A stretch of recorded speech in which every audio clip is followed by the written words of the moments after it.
All right, shout out to the fam. Much love, much love, much love. Appreciate you guys chiming in on the Tuesday. Tuesday, shout out to the fam. Much love.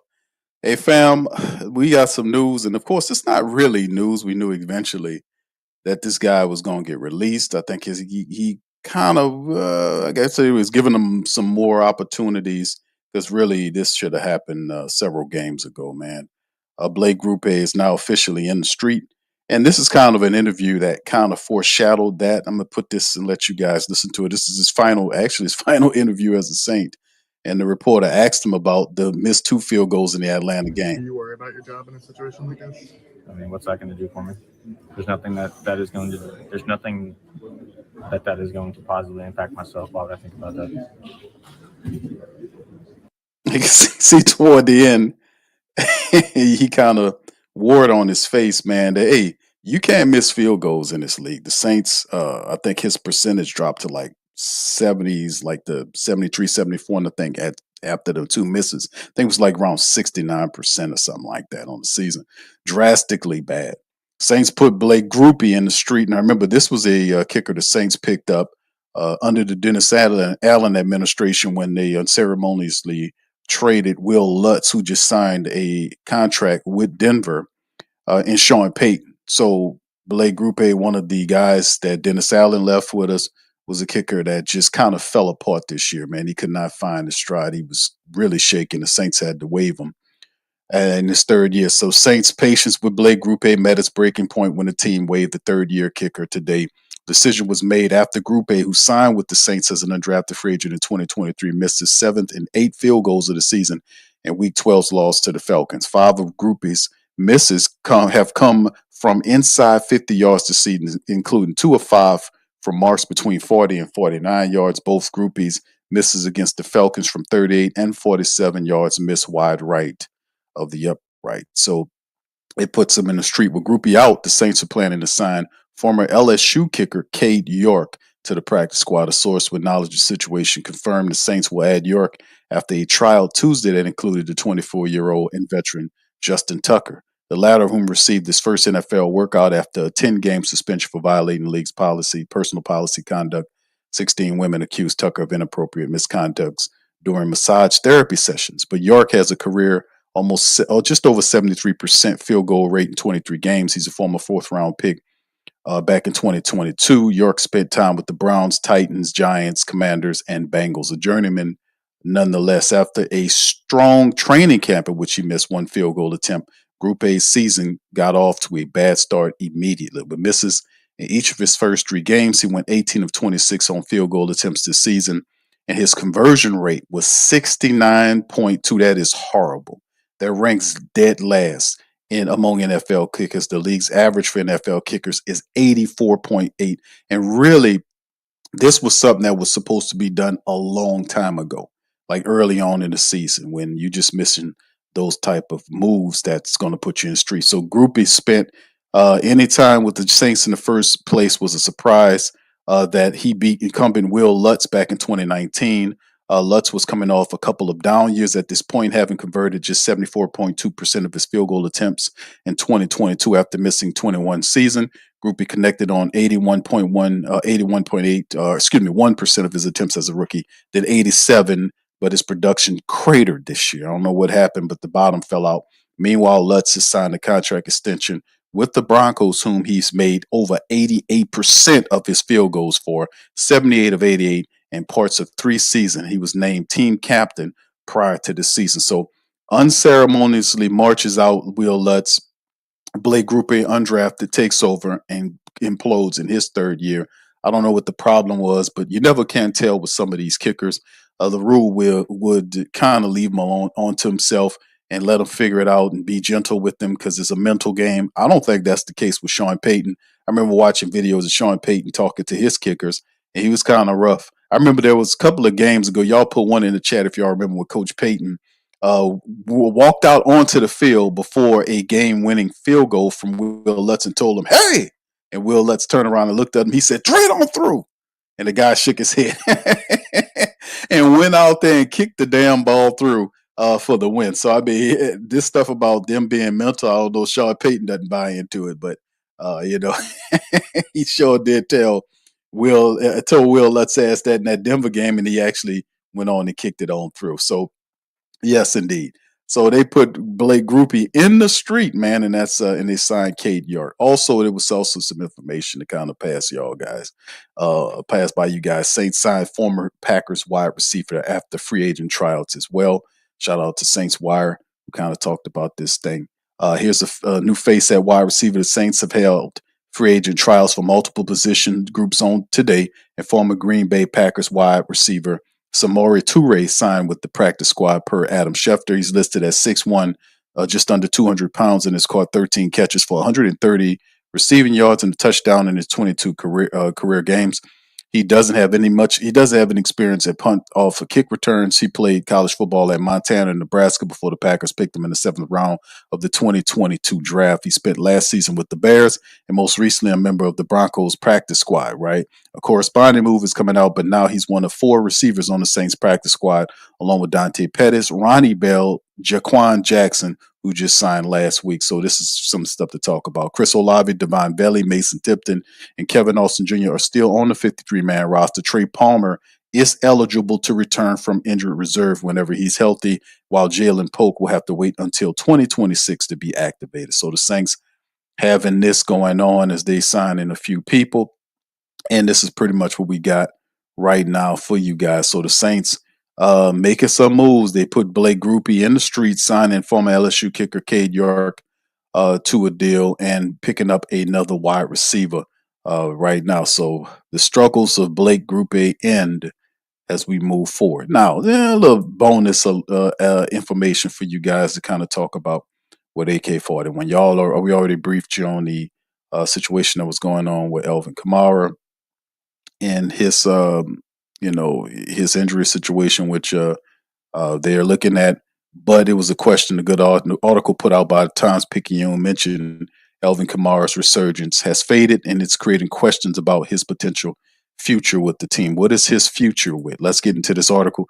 Kellen Moore had to be corrected when he first said that Alvin still was being evaluated for the ankle injury he suffered in Sunday's loss to the Falcons. The Saints coach meant the running back had hurt his knee, right? Kamara already had been dealing with an ankle injury. Oh, yeah, sorry, Moore said. Yes. Moore's mix-up easily can be chalked up to a mental mistake, but in its own way, the error was yet another way Kamara was forgotten by the first-year coach. For whatever reason, Kamara's usage and effectiveness has not been the same under Moore. The 30-year-old is in the midst of his worst statistical season of his career, as averaging career lows in yards per carry and catch. Now he's hurt again, right? The lack of production raises uncomfortable questions for the Saints. Is this a sign that Kamara is finally on his last legs, or is it a reflection that Moore may not know how to utilize him properly? I will say that is the problem. That's been what I've been saying. He doesn't know how to use Alvin. Will Kamara's dip cause the Saints to cut bait with the running back after the season? Remember, Mickey Loomis did walk up to him and ask him, "Hey, where do you want to go?" He said, "Nah, I want to be here," so maybe that's some foreshadowing. The answers aren't clear, but Kamara isn't having the season the Saints are used to seeing him. There's a lot of positives. He's really played well. Moore said he's been in some of these challenging situations. We haven't been able to get the running game going to the best of our ability. I think it's a lot of its explosive play. We haven't been able to generate the explosives, and that is something we have to continue to evaluate. Moore is correct that the Saints haven't consistently gotten the running game on track this year. The offensive line, particularly the interior, has struggled no matter who the running back was, whoever takes the carries. While Kamara averaged 3.6 yards per attempt in 2025, other backs around the roster are under 4 yards per carry at 3.9, including Taysom Hill in that equation. And 9 Kamara average drops to 3.4 yards per carry. But the problem with the run don't explain why Kamara's effectiveness in the passing game has also cratered. His 5.6 yards per catch is down from 8 yards, and he's being targeted far less than usual in past years. Kamara typically finishes either first or second in team targets, but through 11 games, AK-41, 39 targets, ranked fourth on the year's on the year's squad. So there have been far fewer screen runs for Kamara, who also hasn't lined up in the slot or out wide as often. The age factor, however, cannot be ignored. Kamara said in 2024 that he didn't feel anywhere close to having running back body syndrome, a diagnosis he said people like to give running backs approaching their 30s. That season appeared to be true, enjoying a bounce back campaign last fall, including a stellar 4-touchdown day against the Cowboys. The resurgence is partly why the Saints rewarded AK-41 a 2-year, $24.5 million contract extension. But Kamara looks a lot different at 30 than at 29, according to Next Gen Stats. His minus 95 yards rushing over expected is the second worst in the NFL, and his yards per carry is the fourth lowest among 48 qualified rushers. Kamara's ankle injury suffered in October may have affected those numbers, but his explosiveness continues to be a concern. In 2023, he had just 3 rushes to go longer than 20 yards, all of which occurred last season. If the Saints want to move on from AK-41 in the offseason, according to Over the Cap, New Orleans could clear $8.5 million in cap space by designating his release as a post-June 1st cut. Such a move would split up the $18.2 million left in dead money on Kamara's deal over the next 2 years. Now, Kamara, whose contract expires after 2026, has often said he wants to stay with the Saints. He did so as recently as last month when threatened to retire if moved at the deadline. He told reporters that he'll go, quote, drink a pina colada somewhere, end quote, if traded. I've been vocal that I don't want to go anywhere. I've said it countless times. Y'all know. I think everybody knows that. The fan base knows that. Kamara said then. The fan base is wondering how much he has left in the tank. So this is some of the stuff that they're talking about with AK-41 and about his usage with Kellen Moore. And listen, Kamara is getting a little old, but I've often maintained that Alvin Kamara, to me, is one of the best conditioned athletes the Saints have. At any given time, he's ready to jump in there and play football. It doesn't matter. He has a relentless and unmatched off-season workout program that kind of likens his flexibility in when the season kicks in and starts. A lot of what's going on with AK-41 is tied to the fact that how Kellen Moore and Nussmeier are using him, and they're not using him in the way, putting him in situations where he can have success. They don't know how to use him. They treat him like a regular running back when he can actually be used in the receiver role. He can be used in running. You can put him anywhere on the field. You can do the same thing with Taysom Hill and all this kind of stuff. And it's really Kellen Moore and Nussmeier's imaginations of how to use these players. They don't know to the full extent of how good these players are and how they could be used in this offense, right? So that's what I'm seeing on tape. By the way, for our Patreon family members and YouTube membership families, the film work for the Saints and Falcons is out on our channels, Patreon, as well as our YouTube channel. Membership can watch the hour and a half breakdown, ball down of this really pathetic film. But in the end, what we're seeing with the Saints over the last 12 to 13 weeks, and I've been saying it all season, they don't know how to use these players, not in harmony and synergy and chemistry with each other within that system. So it's a lot of stuff that has to be worked out. But when you start seeing how bad they're functioning and how I think I equated it and I tallied it up over 12 weeks, if the team is averaging 5 practices a day over the last 12 weeks, then that's like 60 practices. And they still looking this shabby and this bad in 60 practices. You can add an additional 20 practices to it. It won't make a little bit of difference if they're not grasping the principles of whatever this dude is doling out to them. So in the end, Blake Grupe is done for the Saints. They kick him on the body. Cade York is next up, and I've kind of moved the Saints into next season to see if they're going to be in a row and looking for a kicker. Now they said they signed Cade York to the practice squad, not to the active roster.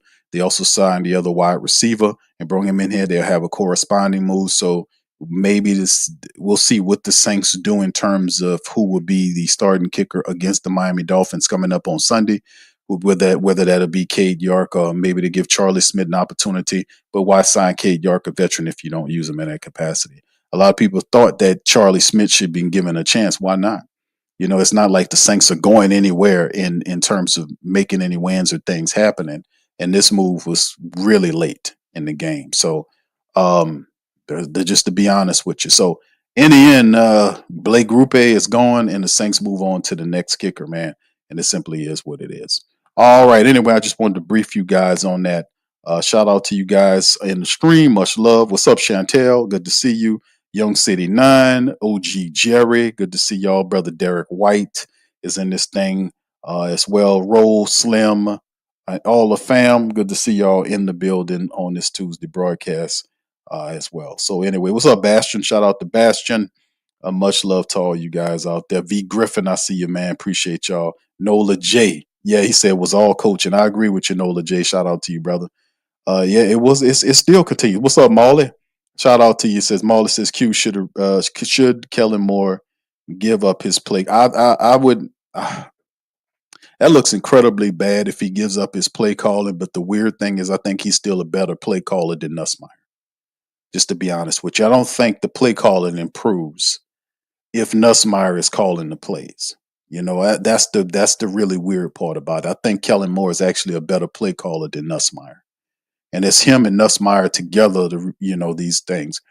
And the part is, I don't know what they're looking at, fam. I don't know how these men break down film. I don't know what they consider what's good and what's bad. I don't know, uh, what the process of thinking is in terms of if you want to really make improvement, you know, what's your process in improving as, okay, I'm gonna get this guy another game to get it right. I don't know how that works in their minds. All I know is if I see an issue or a problem, I want to immediately not sit up here and waste time about it. I want to remedy the situation as fast as I possibly can so we can get back to progressing, because usually those errors are stopping us from having a success. And I want to get to there as soon as I can to remedy that, to cut that off, to get rid of that so we can get back to being progressive there. So that's my thought process. I don't know what these men uh, think about what progress is. I really don't, because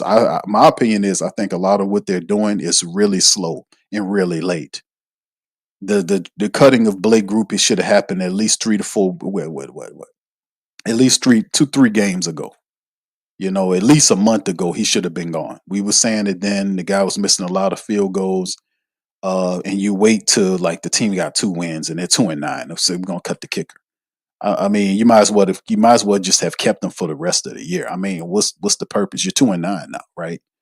So I mean, I just don't understand. I don't get that part of the game. You see what I'm saying? From their perspective, all I know is, listen, I'm going to succeed, and I'm going to make the proper moves to succeed, regardless. It's not personal to me. At the end of the day, it's business. If you're not handling your end, I got to get you up out of here. You know what I'm saying?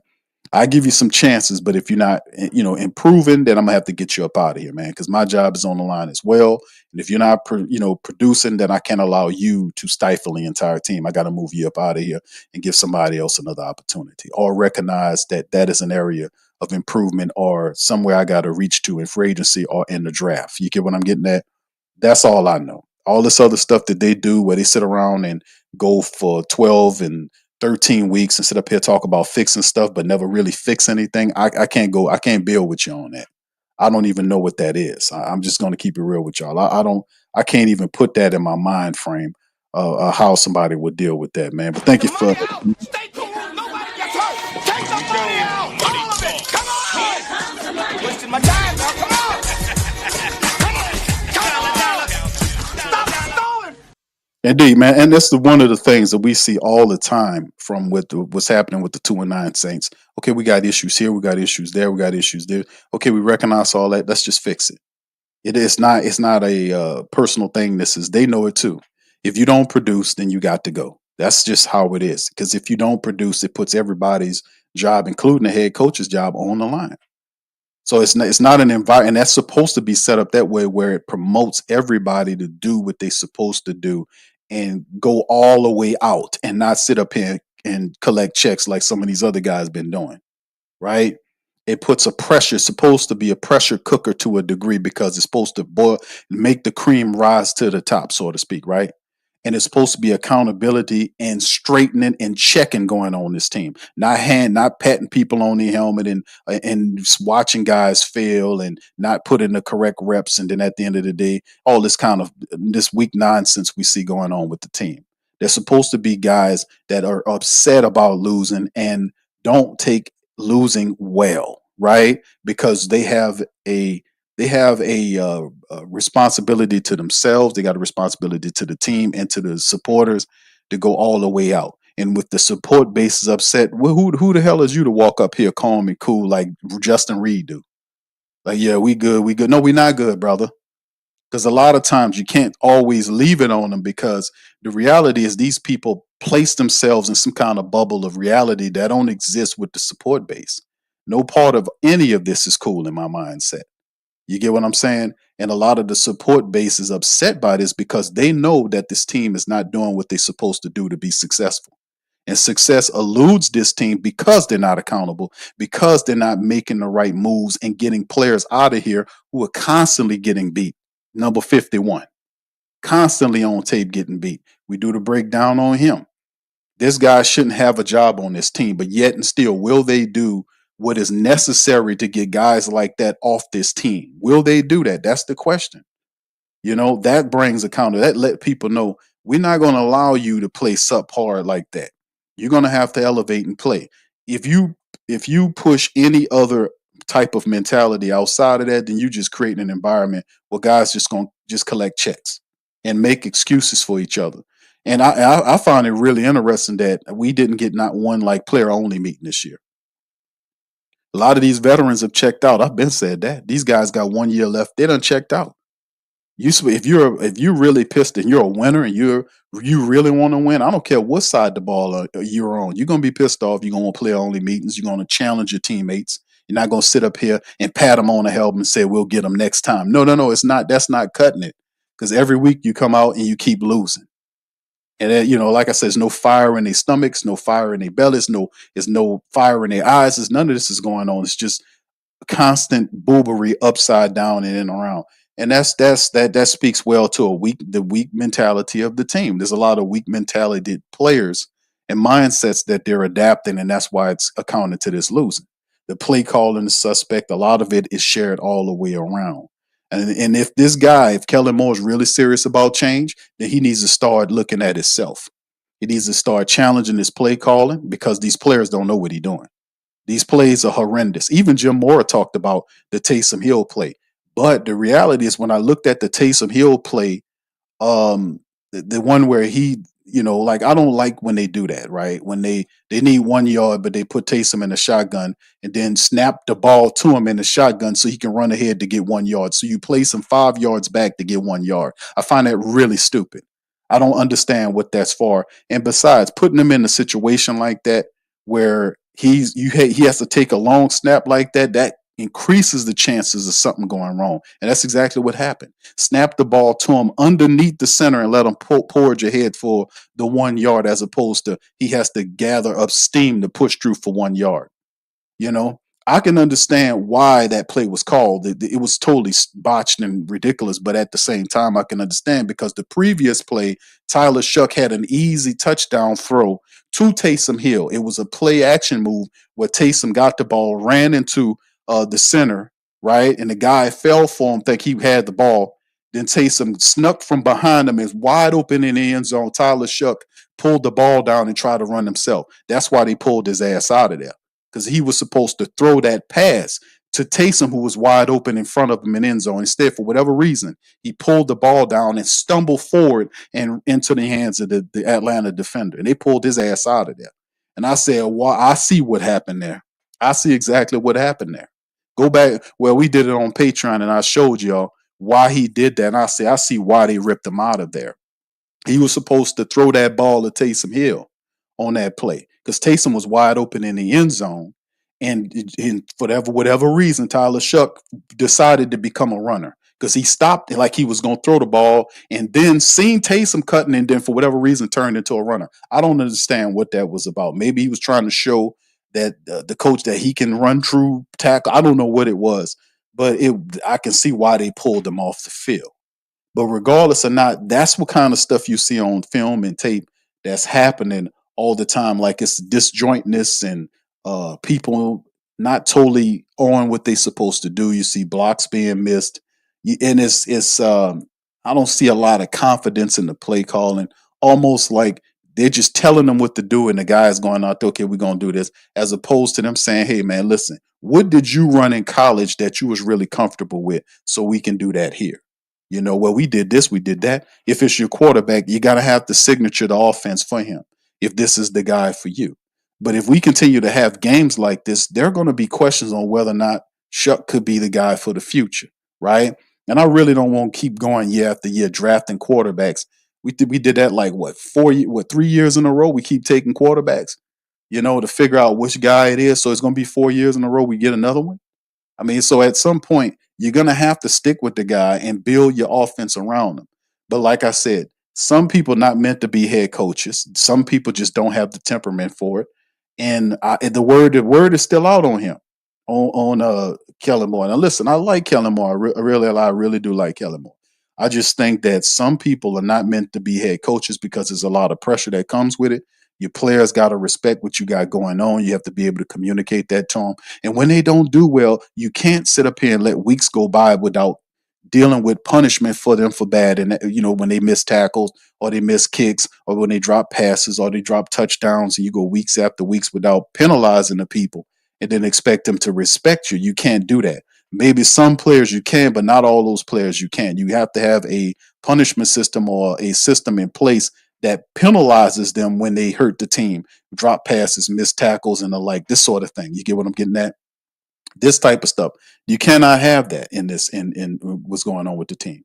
So anyway, what I'm saying is, in the end, man, is that as a team, there's a lot of stuff to be worked on with the New Orleans Saints, 2-9, coming off, the one of the worst losses of the season to a division rival in the Atlanta Falcons. There was no energy in the game at all. It wasn't. It didn't even feel like a hate week game to me. Just like they was going through the motions, and it was just really dull and boring. The offense was just non-existent. They came out the first drive and fumbled the ball. They went through the motions. They were down there all this time, couldn't push it in on the 1 yard line. Didn't have the intestinal fortitude to get it in. So, like I said, then after the game, they come with a ton of excuses. And I love this. Taysom gets up there. I love the team, and that ain't got nothing to do with nothing. How you love and like somebody. This is business, man. Where people pay you to perform and make touchdowns and win, not to come up here with some love fest. We don't want to hear that. I'm sorry. You might be affectionate, but we don't want to hear that when it comes down to that unless you win it. Winning, you can open up the bag and be happy and all this other stuff. But when you're a 2-9 team and falling through the floor, getting embarrassed by your hated rivals, it's just a slap in the face for everybody, including the Who Dat Nation. And like I said, and I'm going to say it again, anytime you're losing games like this to the Falcons, and if you get swept by the Falcons, boy, the support base will ride your ass out of town real fast, losing to the Falcons, getting swept by the Falcons. So the word's still out on Kellen Moore and what he can do. Can he galvanize this team? But let me tell you, the supporters do not like you to be losing to the Falcons. I'm like the way they did in our own damn building.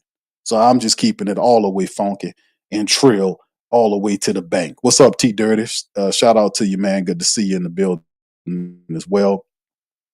Just hollering at you guys, man, right now. What's up, Jason? What's up? He said nobody does. That's right, Jason. L Dub, what's up, man? All right, what's up? Obviously gifted. What's up, bro? Good to see you. And I see you changed the tag right there. Right. So yeah, L Dub says it felt the same way I was when was the right. He says I like where it was the rivalry at because I didn't see it throughout the game. It was no rivalry. There was no rivalry. No sense of rivalry between the Saints and the Falcons. There was no pride because this team, from an offensive, the defense up to a point, I got to get a defense some because the defense actually had a touchdown. And what more could the defense? The defense had sacks, and I could have did a better job of slowing down Bijan Robinson, but the defense gave you a touchdown. The defense had sacks. The defense gave the offense short fields. Even one of the possessions the special teams did. Even the special teams were able to get you all the way down to right inside the red zone, and the Saints still couldn't do nothing with that in terms of the touchdowns. I don't count the field goals as an offensive score for the offense. I say that's an X for the offense. That's the special teams field goal. The only way the offense scores is if they get the touchdowns.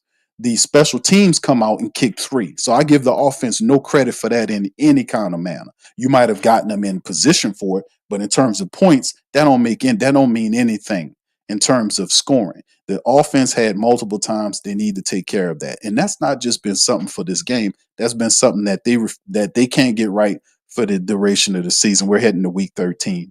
We have to travel to Miami, and we got a handful of games coming up against teams that are not really that good, right? So we'll have something like we'll have the Titans coming up soon, and they the worst team in the NFL. So it'll be the Jets and we'll have a string of stankers coming up. Dolphins, we got the Titans, the Jets. So we'll have these teams basically battling out for the first draft pick in the draft for the Saints. So it's going to be interesting, man. With 60 practices or so that the Saints have had up until this point, I don't really see any real improvement consistently or any ideology that they're learning or doing anything right, which is troubling.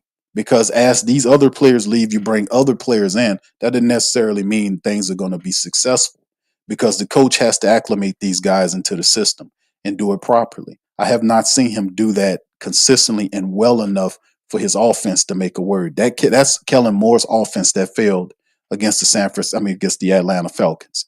That's them that's failing all year long. That is his play calling that we're seeing up to this point. It's too much east to west stuff, not enough vertical stuff going down the sideline. And in the film we broke down, there were at least 2 or 3 times that I showed you guys where they had wide open wide receivers literally running down the field with their hands open. But the quarterback he did see him on a couple of times and decided to go to check down. So I don't know what that is. Because usually the mentality of this quarterback is to throw the deep ball and wing it out. I don't know what his reservation was in this game. I don't know what it was, but there were at least 2 or 3 times in the game where they had wide receivers with one on and wide receivers that was in really agreeable positions in terms of where they were positioned with the cornerback and the safety. We covered it on the Patreon. We really did. So anyway, with that being said, fam, I'm going to dip out on that. I just wanted to share the news with you guys. What's up, Arcane? Shout out to you, bro. I just wanted to go backwards. What's up, fam? I just wanted to give y'all that little extra work today, man. I know we got this Tuesday. I don't usually pop up here on Tuesday, but the Patreon is up for my fams. All right, obviously, Gifted says, what does Mickey need to be forced to make extremely obvious moves like this? This is disgusting and incomplete. Anyone else would have been fired already. That's the accountability thing that we deal with. We talk about the New Orleans Saints teams. We see that the like I said, a line was drawn in the sand when Gail Benson says she won't fire Mickey Loomis. I'm not asking her to fire Mickey Loomis, right? I'm not asking for that because she's obviously going to say no to that because she don't have a plan. Once she fired Mickey Loomis, what's she going to do? Make Dennis Lauscher the guy? She don't have a plan. She's not trying to adopt any new plans. She's basically operating with a blueprint left by Tom Benson. She has no identity. You get what I'm getting at? Everything is done from the Saints side with people that Tom Benson left her, right? And these aren't the same people. These people have shifted because they know she don't know football, so they've really kind of stepped in a position where they assume power and control where they don't care. They just sucking up power. I'm not asking Gail Benson to fire Mickey Loomis. I'm not asking her to do that. The real point is what I want her to do is reformat the upper layer of the team. That's what I'm asking to do, not fire Mickey Loomis because she's never going to do that. He has 2 jobs, right? So he's a VP and GM. I wanted him to be removed from the general manager position and given to Kyle Hartley. You can still have Mickey Loomis there. You just won't have him there. He won't be visible. You get what I'm saying? He'll be less visible there and you will see more of the general manager than him. That is what I'm asking for. That's more realistic because she obviously won't do that because she don't have a plan of her own. She don't have an identity of her own. She doesn't want an identity of her own. Her thing is just to keep making money, to make as much money as possible. And she's the second richest person in the state behind the Chicken Man and Raising Cane. So her job is, I guess, to beat him, to be the richest person in the state. You see? But she's still the richest person in the state, and both the teams that she run are immense failures. The Saints haven't been in the playoffs in years. The Pelicans are just right now with 3 wins. They just beat somebody, but they're like 3-12 or something like that. I forget, but it's not good. But in the end, I'm not asking her to fire Mickey Loomis because in the end, she would never do that. But and even to ask her, it's more realistic to ask her to like a structural reformation But she won't even do that. She's not going to do an audit on her organization to figure out this, that, and the third. She's not going to do that. She'll tell somebody to do it and let them do it. And Mickey Loomis will keep doing the same thing, even though he was the one that brung Dennis Allen in, even though he has no accountability. He doesn't know what accountability is. He takes insult to people telling him that his draft picks are not hitting on anything, even though he can see that they are. But how dare you tell me that? Which is a major character flaw in a person I wouldn't even want anywhere around me in my organization or even doing business with me thinking like that. But this is what kind of stuff that they permit. She drew her line in the sand. The question is, will you do yours? That's the question. She drew her line in the sand. Will you draw yours? That's the question. I can't tell you to do nothing more than what you have the power to do yourself. So there will be no firing of no Mickey Loomis because Gail already put her foot down on that. She already said she's not selling the teams. Why would I sell my number one money makers? Right? We're stuck together pretty much is what Gail Benson is saying. We're stuck together. And Mickey told you that it was going to be a tough season and that's all this kind of stuff, which was a lie. Mickey Loomis didn't tell you at first it wasn't going to be no tough season. Mickey Loomis was trying to win. If he was not trying to win, there'd be no need to bring Brandon Cooks in here or to waive Brandon Cooks to get him off the team all of a sudden when you figured you was going to start winning. No, they tried to win, then started losing and then just gave up and then said, let's get all these other guys off the team. That's what happened. But they lie. They'll lie to you. They don't know you. They'll lie to you anyway. You just got to catch them. Mr. Bo says accountability, prayers, answers. Like I said, man, at the end of the day, this is what it is and how it is. We have to be able to see this stuff out. Like I said, the Blake Grupe thing was something that should have been happened. I ain't gonna lie to you. This should have been happened at least a month ago when he was missing those field goals. He was missing field goals in 3 games straight. Back-to-back games, the man was missing field goals, but he was still allowed to stay on the team. And I'm like, how'd that work? How did that work where he could just keep on missing field goals and stay on the team? Well, guess what? And with everything where it is, I guess they figured they had enough and they decided to put Mr. Grupe in the street and move on. So, and speaking of that, we're going to move on. So with that being said, on this Rare Tuesday broadcast, me coming at you guys, I'm going to get on up out of here. I appreciate you guys for chiming in. Y'all do me a service by spiking that like button. Hit the share button. What's up, Tasha? Shout out to Tasha. What's up, Dianita B? Shout out to you as well. Good to see y'all. Hit that like button for your boy. Appreciate y'all as always, man, for being here, man. And listen, I'm gonna holler at y'all tomorrow on our Wednesday broadcast. Saints Dolphins preview will be going over there on Wednesday, man.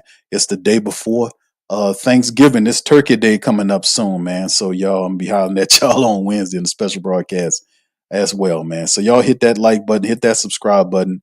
Much love to the fam, and I'm gonna holler at y'all later. Much love, peace.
Hey, New Orleans! Whether you're catching up on Saints news at Jackson Square, checking Pelicans scores in the Garden District, or staying updated on LSU while grabbing coffee in the French Quarter, there's one place that keeps you connected to everything that matters in our city.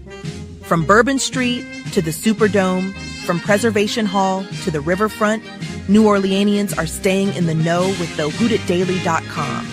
Your daily source for Saints, Pelicans, LSU, and all the sports, music, and culture that makes our city special. At work downtown, at a game in the Dome, or just relaxing by the Mississippi, wherever life takes you in the Big Easy, you can stay connected. Because when you're from New Orleans, you don't just live here. You stay in the NO. That's stay in the know. Visit the WhoDatDaily.com and never miss what matters most to Who Dat Nation. Welcome to the Pro Shop, where we create authentic NOLA-inspired clothing for men, women, and children. From Saints jerseys to Pelicans gear, everything's crafted right here in New Orleans. Whether you're shopping the Pro Shop, the Pel Shop, or the Pro Shop Kids, we've got your whole family covered with genuine merchandise that represents our city's spirit. Check for